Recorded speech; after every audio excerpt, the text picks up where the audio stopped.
오늘 어버이 주일 설교 제목을 십자가와 어머니라고 정했어요. 저도 아버지지만 사실 어버이날에 보면 아버지와 어머니가 똑같이 언급되기보다는 사실은 어머니가 더 좀 부각이 되어서 더 언급이 되는 게 좀 많이 되는 게 사실인 것 같아요.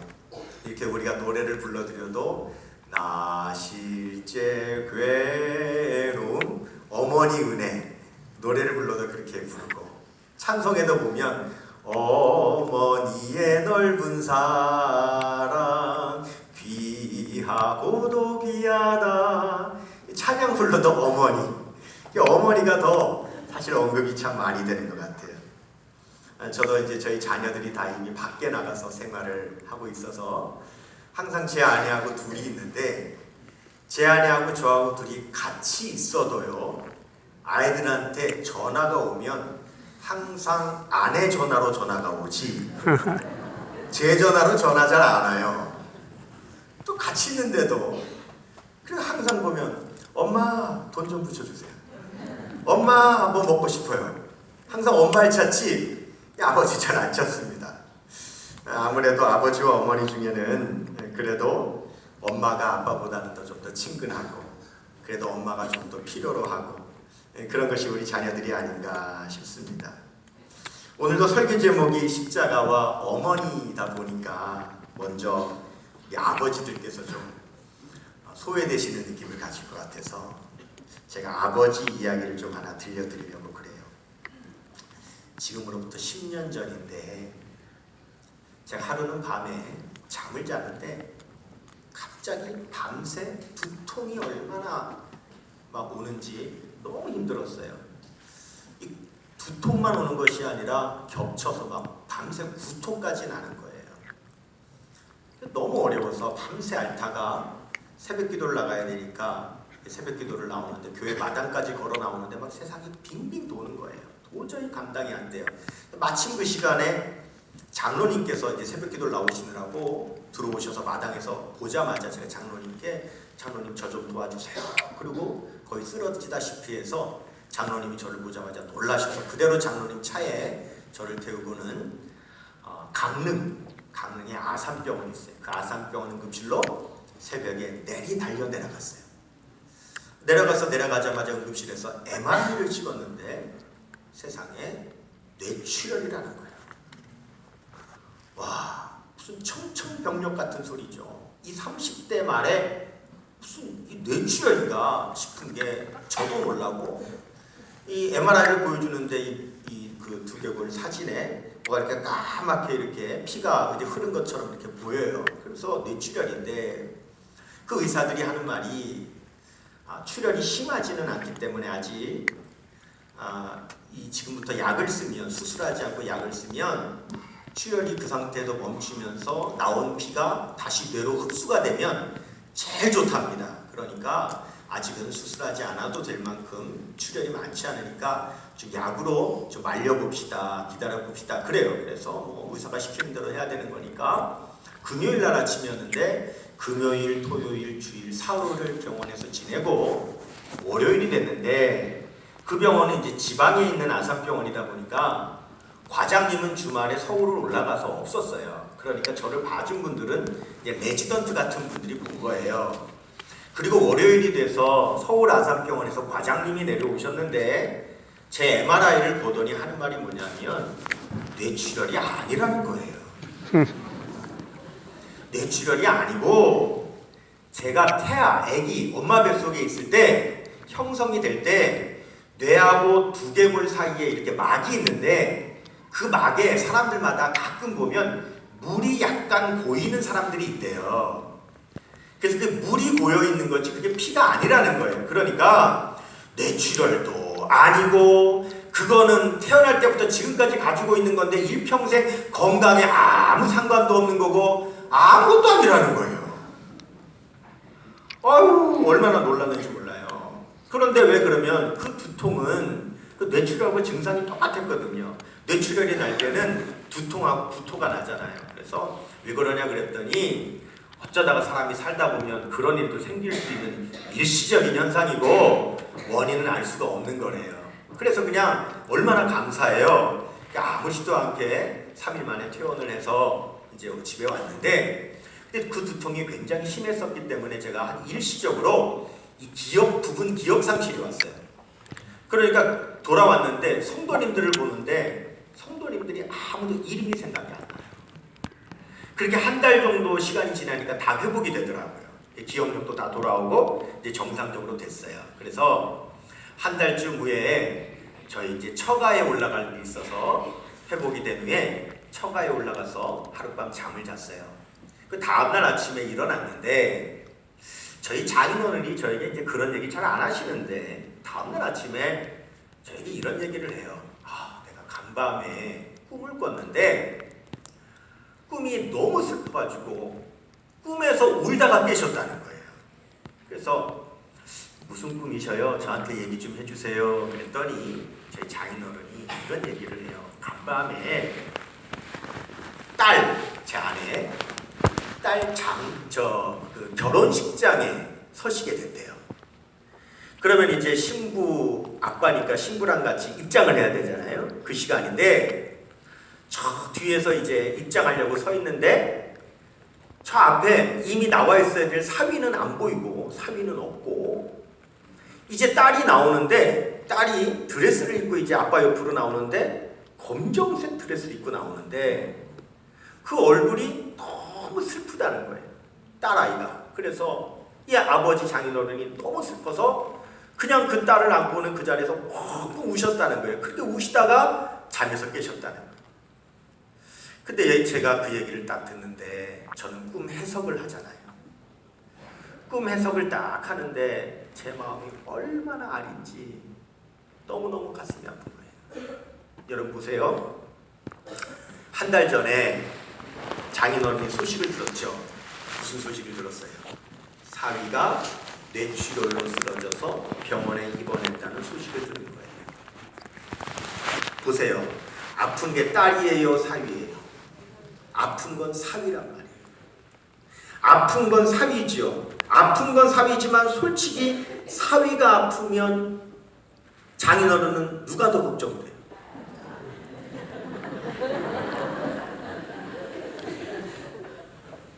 그렇죠. 아픈 건 사위지만 딸이 걱정이란 말이에요. 그런데 아픈 건 딸이 아니니까 대놓고 딸 걱정 내색할 수도 없고 아픈 사위 걱정만 할 수밖에 없잖아요. 속에서 그런 딸 때문에 너무 걱정이 되고 아픈데 내색은 할 수가 없었는데 그렇게 한 달이 지나고 나서 저희 부부가 찾아뵙고 뇌출도 아니었습니다. 건강 아무 지장이 없습니다. 저희 멀쩡합니다. 라고 말씀을 드렸더니 그제서야 그 밤에 이제 저희 장인어른이 이제 안심이 됐잖아요. 그리고 밤에 잠이 들었는데 여러분 사람이요. 내 안에 어떤 감정이 있는데 그 감정을 내색하지 못하고 누르잖아요. 누르면 이 안에 억눌려 있던 감정이 이게 언제 나오느냐? 눈 뜨고 있을 때는 우리의 의식이 누르고 있으니까 안 나오는데 밤에 잠결에 감정이 올라오는데 이 감정이요. 나 솔직히 이런 마음이었다고 이렇게 울고 싶었고 내 딸 때문에 이렇게 슬펐고 내 딸 지금 남편 때문에 지금 저 힘들어하는 내 딸 내가 가서 정말 안아주고 싶었고 그런 감정이 이제서야 꿈을 통해서 그렇게 올라왔던 거예요. 그러니까 겉에서 대놓고 못 우시니까 결국 언제 우신 거예요? 꿈에. 여러분 저희 장인어른이 그 이야기를 듣고 얼마나 그 딸에게 달려가서 그 딸 안아주면서 그 딸 때문에 울어주고 싶으셨겠어요. 그런데 그렇게 못한 거죠.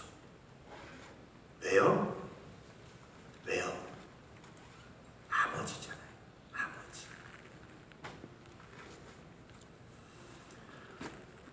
그 뜻이 다 이해가 되니까 제가 얼마나 감정에 북받치든지 제가 그 자리에서 장인어른을 제가 꼭 안아드렸어요. 달려가서 장인어른을 꼭 안아드리면서 장인어른, 저 이제 괜찮습니다.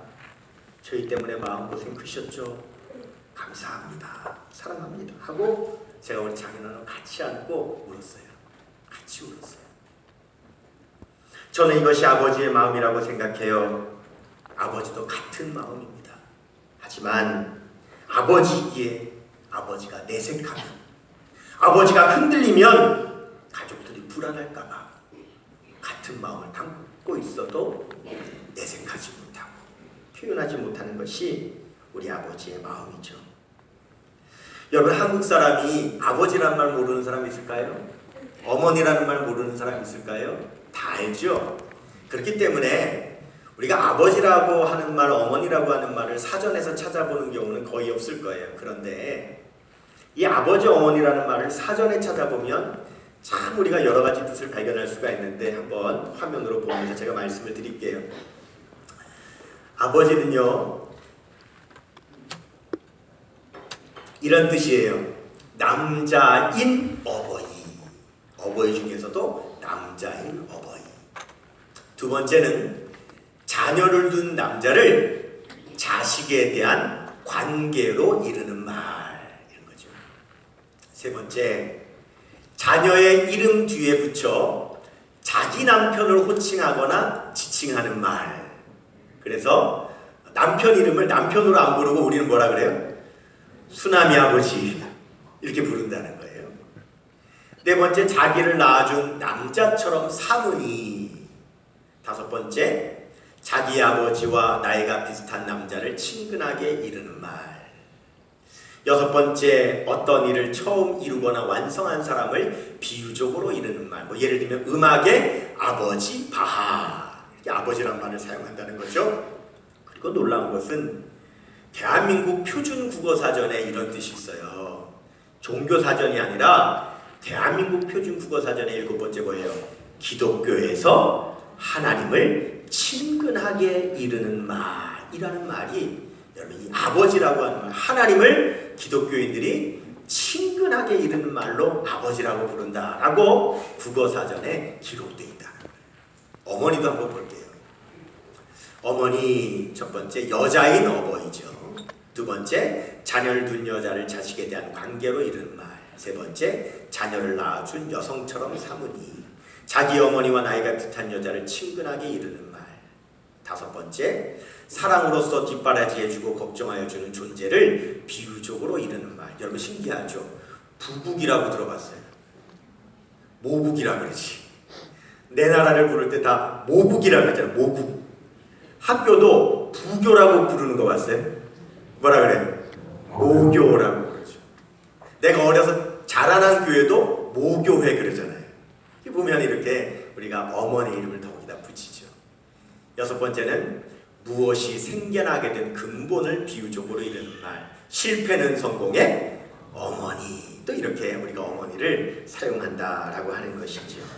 여러분, 이렇게 보니까 아버지, 어머니라는 말의 뜻이 참 새삼스럽게 우리가 그 뜻을 되새겨보게 될 수 있습니다. 이제 우리는, 여러분, 우리가 성경으로 돌아가서 우리가 같이 읽은 오늘 성경 석절의 말씀 안에는요, 어머니라고 하는 말씀이 참 많이 나와요.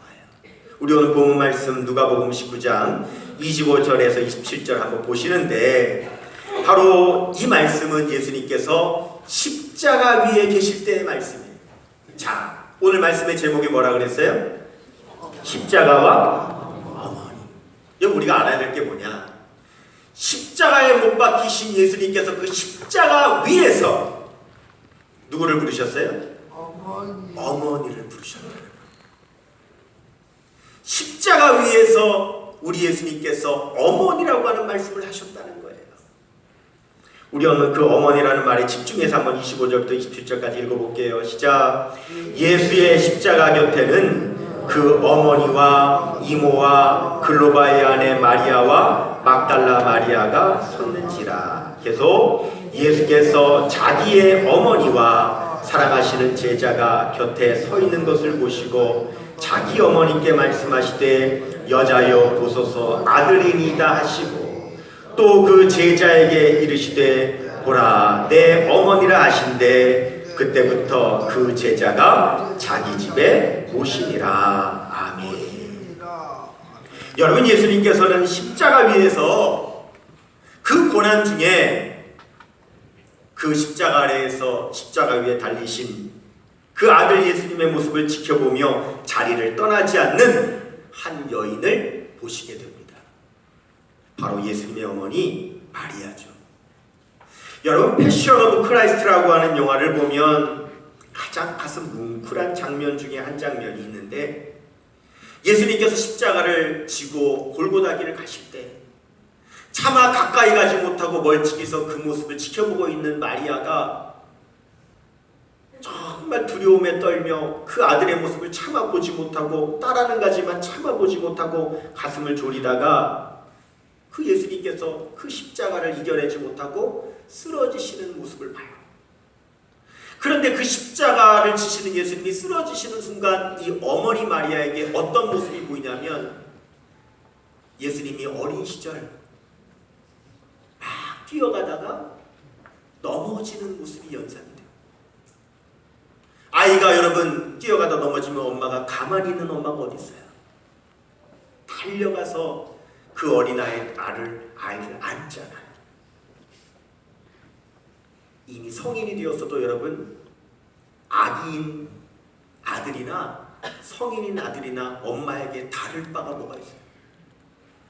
같은 아들이잖아요.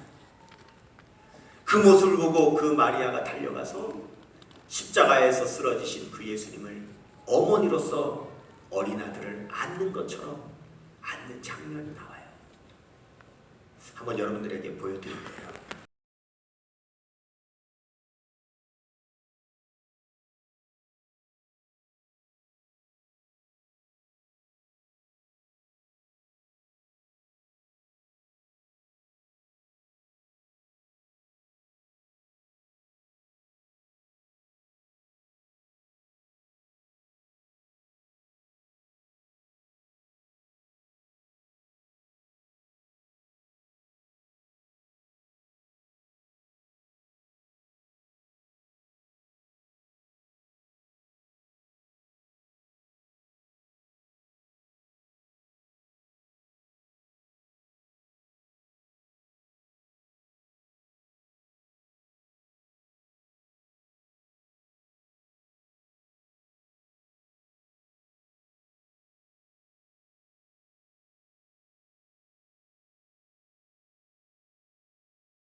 자식은 어머니 가슴에 묻는다는 말이 있죠. 십자가 위에서 예수님께서 죽어가실 때 예수님을 바라보며 마음에 묻고 있는 한 여인, 그 여인을 우리 예수님이 보셨습니다. 예수님은 십자가에서 그 엄청난 고통으로 죽어가시면서도 어머니의 마음을 아시는 예수님이시기에 우리 예수님은 십자가 위에서 어머니를 부르셨어요. 요한복음 19장 26절에 예수께서 자기의 어머니와 사랑하시는 제자가 곁에 서 있는 것을 보시고 자기 어머니께 말씀하시되 여자여 보소서 아들이니이다. 또 그 제자에게 이르시되 보라 내 어머니라 하신대 그때부터 그 제자가 자기 집에 모시니라 그랬어요. 여러분, 하나님께서 하나님의 아들 예수님을 이 땅에 보내실 때에 육신의 아버지로 요셉을 삼으셨고 육신의 어머니로 마리아를 삼으셨어요. 예수님께서 공생의 사역을 시작하시게 된 30살이 되실 때까지 성경은 예수님께서 어떻게 자라나셨는지에 대한 그런 언급이 많이 없지만 성경을 좀 연구해 보면 아마 예수님의 아버지 요셉은 일찍 세상을 떠난 것 같아요. 그래서 예수님이 장남으로서 홀어머니인 마리아와 그리들의 동생을 우리 예수님께서 돌보며 잘하신 것 같아요. 사실 예수님께서 십자가에 죽으셔도 예수님의 동생들이 있었기 때문에 마리아에게는 남은 자식들이 있어요. 그 형제들이 어머니를 모시면 돼요. 그런데 예수님은 그런 형제들을 놔두고 제자 요한에게 이렇게 말씀하세요. 내 어머니니라. 여러분, 아까 우리가 사전에서 어머니의 뜻을 봤죠? 내 어머니니라. 내 어머니니라 하는 말씀에서 요한은 알아들었어요. 뭐라고요? 나의 어머니처럼 마리아를 모시라는 예수님의 뜻을 알아들었어요. 그래서 그날부터 요한이 마리아를 자기 집에다가 모시는데, 이해가 안 가는 것은, 그러면 둘째, 셋째 마리아의 자녀들은 뭘 하고 요한이 자기의 집에 예수님의 어머니를 모시는가 생각해 볼 수 있는데, 이 이상한 현상에 대해서 우리 신학자들은 요한복음 7장 5절을 근거로 들어요.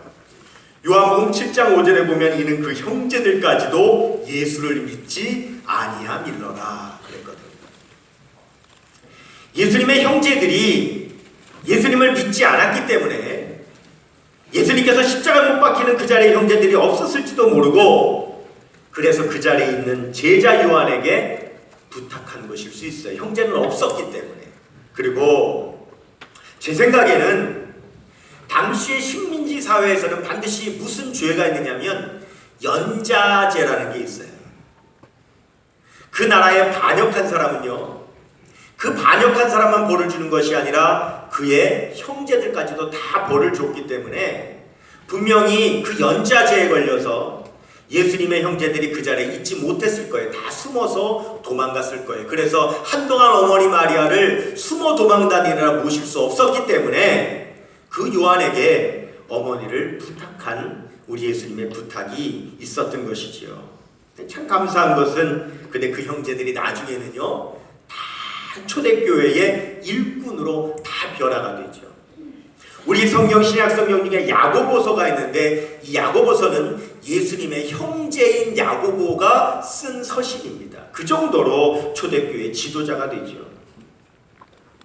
그리고 예수님께서 부활하셔서 승천하신 직후에 모든 이 120문도가 모여서 마가다락방에서 기도하고 성령 받을 때에 그 자리에 예수님의 어머니 마리아와 예수님의 아우들도 그 자리에 다 같이 있어서 성령을 받았다라고 하는 기록을 보면, 아마 예수님께서 부활하신 다음에 그 모습을 보고 예수님의 형제들도 다 예수를 믿었을 것이다, 이렇게 우리가 짐작해 볼 수 있습니다. 사도행전 1장 14절에 보면 여자들과 예수의 어머니 마리아와 예수의 아들과 더불어 마음을 같이하여 오로지 기도에 힘쓰더라. 여기 보면 예수의 아우들과 더불어 마음을 같이하여 오로지 기도에 힘쓰더라 그랬습니다. 여러분, 우리가 이 세상에서 진정으로 은혜를 경험할 수 있는 대상이 있다면 첫 번째는 하나님이고 두 번째는 부모님 아니겠습니까? 여러분, 하나님께서는 왜 우리를 아버지라고 부르게 하셨을까요? 아까 제가 사전에서 말씀드린 것처럼 놀랍게도 대한민국 국어표준사전에 아버지의 뜻 마지막에 기독교인들이 하나님을 친근하게 부르는 말이라고 하는 기록이 있을 만큼 우리는 하나님을 아버지라고 부르는 것을 세상 사람들도 다 알고 있는데, 왜 하나님은 우리가 하나님을 아버지라고 부를 수 있도록 하셨는가? 제 생각에는 우리가 하나님의 마음을 좀 이해해야 하는데, 인간인 우리가 이해할 수 있는 최고의 마음은 내 부모님을 이해하는 것처럼 이해한다면 우리 하나님의 마음을 가장 가깝게 이해할 수 있기 때문에 우리 하나님을 아버지라고 그렇게 부르라고 하셨다라고 하는 생각이 들어요. 하나님께서 아브라함의 믿음을 보실 때 아들 이삭을 제물로 바치라고 하셨잖아요. 아버지의 자식 사랑, 그보다 더한 사랑이 없잖아요. 그러니까 우리 하나님께서도 그 사랑을 아시기에 우리 하나님께서도 아브라함에게 이삭을 바치라고 명령하셨던 거죠. 여러분, 맞는 자식보다 때리는 부모님이 더 아프잖아요. 아픈 자식보다 부모님의 마음이 더 아프고요. 제가 초등학교 4학년 때인데 제가 그때 무슨 일이었는지 그 옆에 군부대 저수지가 있었는데 그 군부대 저수지에서 제가 낚시를 그렇게 했대요. 낚시를 좋아했대요. 제가 낚시를 하는데 저희 어머니 보시기에 위험하잖아요. 초등학교 4학년짜리가 저수지 낚시터에 가서 낚시를 하니까. 그래서 낚시를 가지 말라 하셨는데 제가 말을 안 듣고 계속 가니까 어머님이 하루는 낚시를 갔다 온 저를 보자마자 그 낚싯대를 2동강, 3동강을 내더니 그 낚싯대로 저를 엄청나게 회초리를 때리셨어요. 그래서 그 회초리를 맞고는 다시는 낚시를 안 가겠다고 어머니에게 싹싹 빌었죠. 그날 밤에요. 제가 이 이야기는 최근에 저희 어머니께 들은 이야기인데 그 당시에 그때 밤에 이제 저희 어머님이 저를 낮에 그 낚싯대로 꺾어서 저희 회초리를 때리고 밤에 잠이 들었는데 밤에 2년 전에 돌아가신 아버지가 남편이 어머니 꿈에 나타난 거예요. 그래서는 저희 어머니에게 막 야단을 치면서 애를 왜 이렇게 때리냐고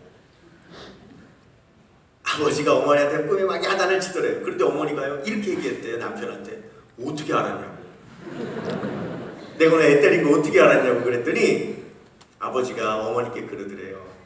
연기가 나한테 와서 다 일렀다고. 근데 그 소리에 저희 어머니가요 잠에서 깨어났는데 이런 마음이 들더래요. 얘가 낮에 나한테 맞을 때 아빠 생각을 한 게 아닌가. 그러니까 저희 어머니가 마음이 너무 아파서 그 연고, 안티프라미 같은 연고를 꺼내서 회초리에 맞아서 피멍이 든 제 다리를 문지르면서 그렇게 울면서 그 밤에 기도하셨대요. 그런데 제가 전혀 몰랐어요. 그런 얘기를 저희 어머니한테 들은 바가 없었는데 그런데 최근에 저희 어머니께서 저에게 들려주신 이야기였어요. 예수님은요 십자가 위에서도 어머니의 마음을 아셨어요. 저와 여러분이 우리 예수님의 제자라면 우리도 예수님의 십자가를 따라가는 사람이라면 십자가 위에서 어머니의 마음을 아셨던 예수님이라면 우리도 당연히 십자가를 바라보면서도 우리도 예수님처럼 우리의 부모님의 마음도 이해하는 그런 우리 주님의 제자가 되어야 되지 않겠습니까? 아멘. 그리고 또 그 마음으로 우리 하나님의 아버지의 마음을 깨닫는 하나님의 자녀인 저와 여러분 되시기를 축원합니다. 아멘. 제가 2주 전에 인천에 목회자 세미나가 있어서 올라갈 때 제 아내하고 같이 올라갔다가 제 아내는 서울에 올라간 김에 이제 부모님께 인사드리고 오겠다 그래서 인사드리러 가고 저는 이제 사역을 해서 내려와야 되니까 밤에 혼자 내려오게 됐어요. 그런데 여러분 인천에서 또 포항까지 밤에 집회를 마치고 혼자 차를 몰고 내려오는데 이런 생각이 드는 거예요. 지금 포항에 혼자 집에 가면 아내도 없고 아이들도 없고 밤에 혼자 자야 되잖아요. 그런데 이상하게 그날은 혼자 집에 와서 잘 생각을 하니까 너무 아내가 막 보고 싶은 거예요. 그리고 애들도요 갑자기 너무너무 보고 싶은 거예요. 그런 일이 별로 없는데 아직은 그럴 나이가 아니라고 생각되는데 이렇게 나이가 한 살 한 살 들면서 그런 마음이 드나 봐요. 그래서 막 갑자기 애들도 보고 싶고 그래서 막 운전하면서 오는데 눈물이 막 왈칵 나는 거예요. 아내도 보고 싶고 애들도 보고 싶어가지고. 그런데 그 순간이요. 일산에 혼자 계신 어머니가 생각이 나요. 나도 이렇게 가족이 보고 싶은데 혼자 계신 우리 어머니 자식들이 얼마나 보고 싶을까? 손주가 얼마나 보고 싶을까?